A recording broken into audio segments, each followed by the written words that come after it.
تو حضور نے بھی جو باتیں کہی تھی اگر کر کے نہ دکھاتے تو کہتے ہونے والی بات نہیں، شاعری ہے.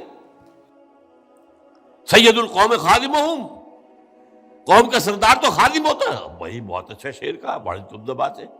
یہ کہاں ہو سکتا ہے؟ یہ امپاسبل. قوم کا سید اور خادم ہو، امپاسبل.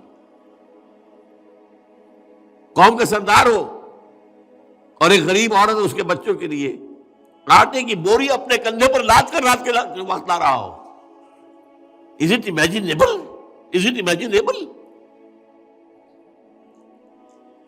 لاکھوں مربع میل کے اوپر حکم جس کا چل رہا ہے، وہ بیت المقدس کا سفر کر کے جا رہا ہے، اور وہ بھی سرکاری وزٹ ہے، کوئی کسی کو علاج کے لیے نہیں جا رہا، کسی بیٹے کی کانووکیشن میں شرکت کے لیے نہیں جا رہا معاذ اللہ.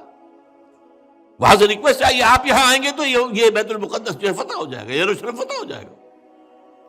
اس لیے کہ وہاں کے عیسائی علماء نے کہا تھا اے مسلمانوں ہماری کتابوں میں لکھا ہوا ہے کہ یہ شہر فتح ہوگا،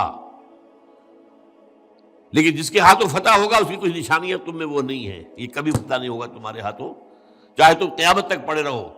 اس لیے کہ یروشلم کی فصیلیں بہت اونچی تھیں، اندر سے سیلف سفیشینٹ، پانی اور ہر چیز موجود.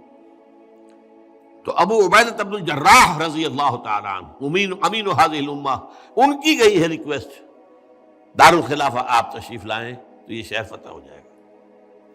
یہ سفر کیا ہے 700 میل کا سفر، ایک اونٹ اور ایک خادم ساتھ ہے،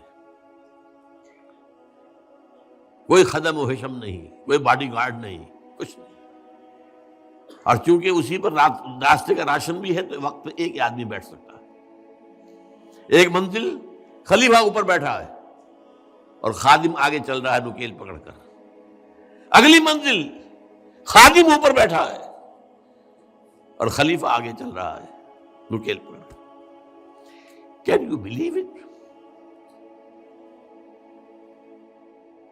ہمیں عظمت کا احساس ہوا جب معلوم ہوا کہ کیو این لائی کی بیٹی بھی سائیکل پر جاتی تھی کالج، یا عبدالجمال ناصر کا بیٹا یا بیٹی بھی جاتی تھی. ٹھیک ہے، یہ بھی اچھی بات ہے.